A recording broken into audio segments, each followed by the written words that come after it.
What if a nation's quest for empire left a scar so deep it still shapes the identity of a people today?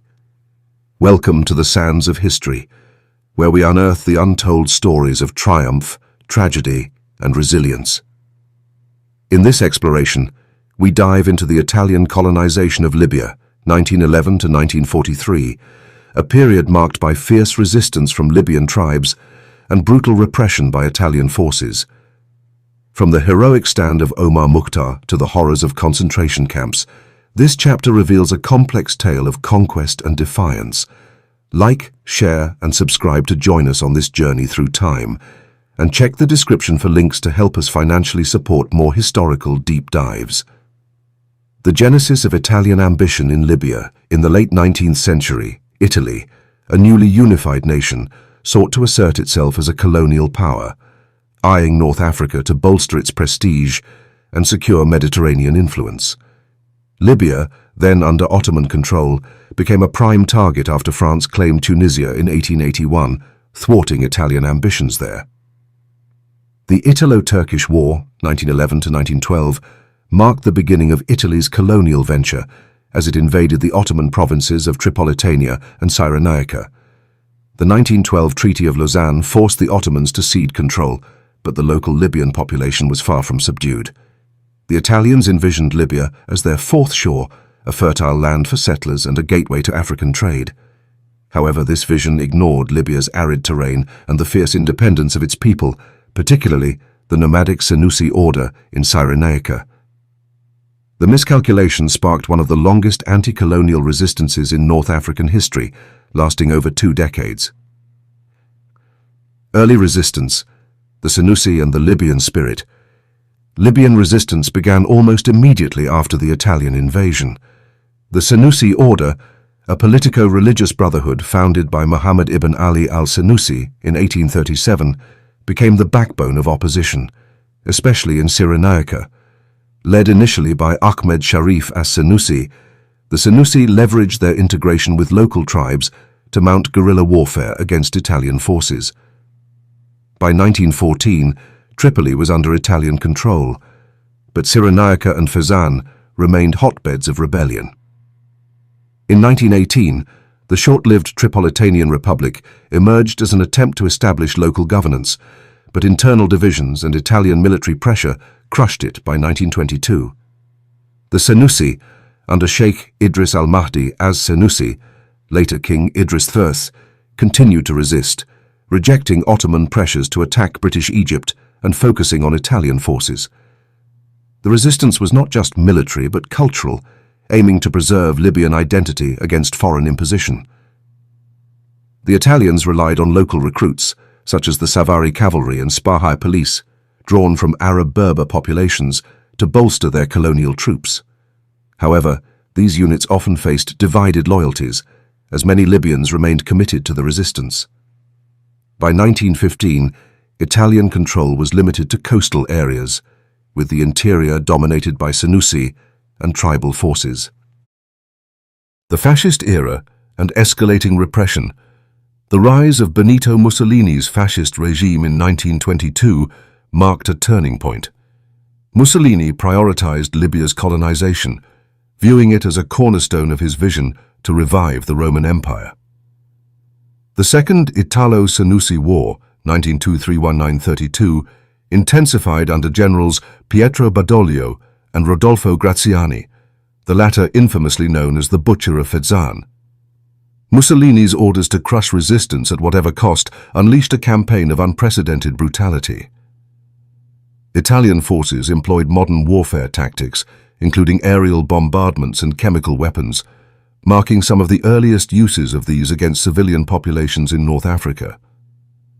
Graziani's strategy focused on severing the resistance's lifelines. In 1930, a 170-mile barbed wire fence, the Frontier Wire, was erected from the Mediterranean to the Jagbub Oasis to block Senussi supply routes from Egypt. This was followed by the forced deportation of over 100,000 Cyrenaicans from the fertile Jebel Akhdar region to concentration camps in Suluk and El Agheila. The camps, operational between 1930 and 1933, were a grim hallmark of Italian repression. Approximately 4/5 of Cyrenaica's nomadic and semi-nomadic population, nearly half of eastern Libya's people, were interned. Conditions were squalid, with minimal food, poor sanitation, and rampant disease. Typhus and starvation claimed thousands, with estimates suggesting 60,000 to 70,000 deaths from combat, starvation, or disease. Historian Ilan Pape estimates that between 1928 and 1932, the Italian military killed half the Bedouin population through these means.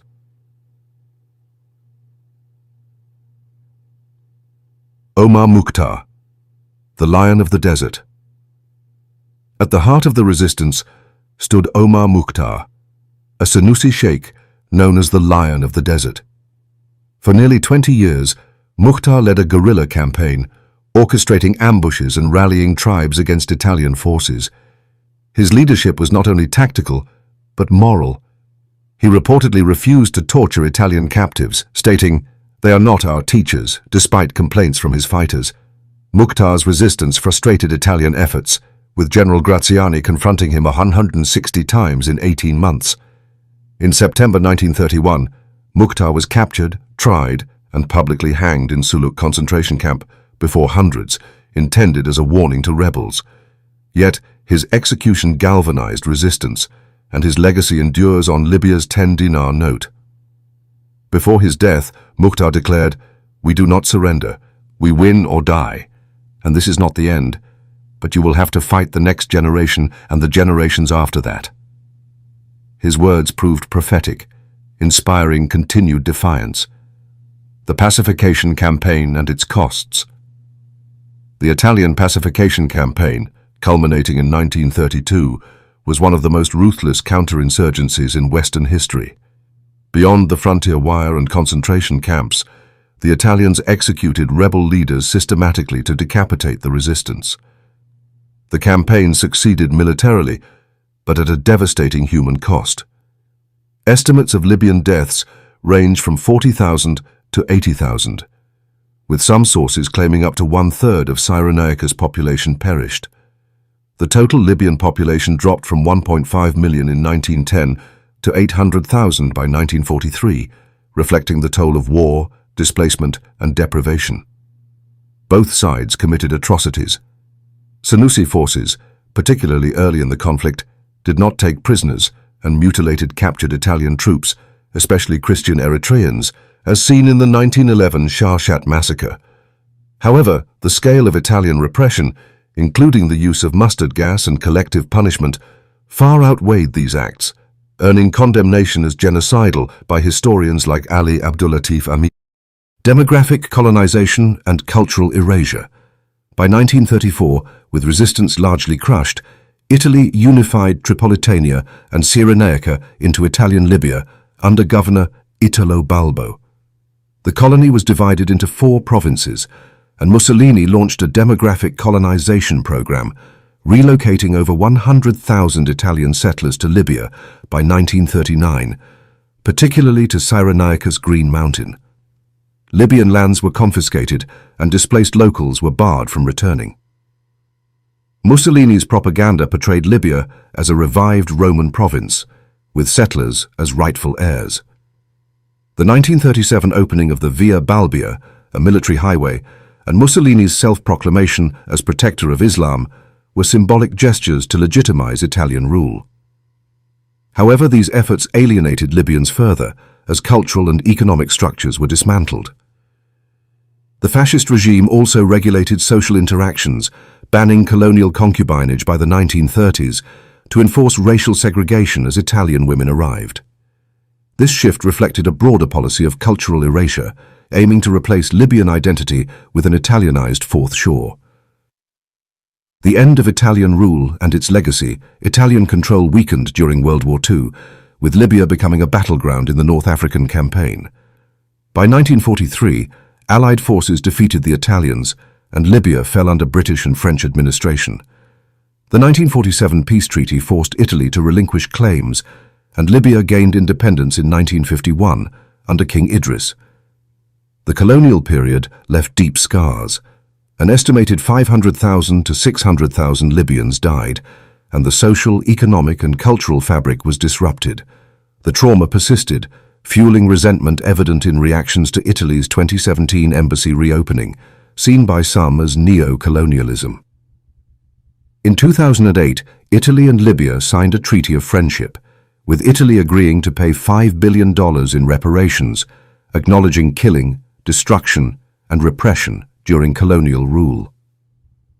Prime Minister Silvio Berlusconi returned stolen artifacts like the Venus of Cyrene and apologized publicly. However, the treaty's collapse during the 2011 Libyan civil war underscored ongoing tensions. Conclusion. Echoes in the sands.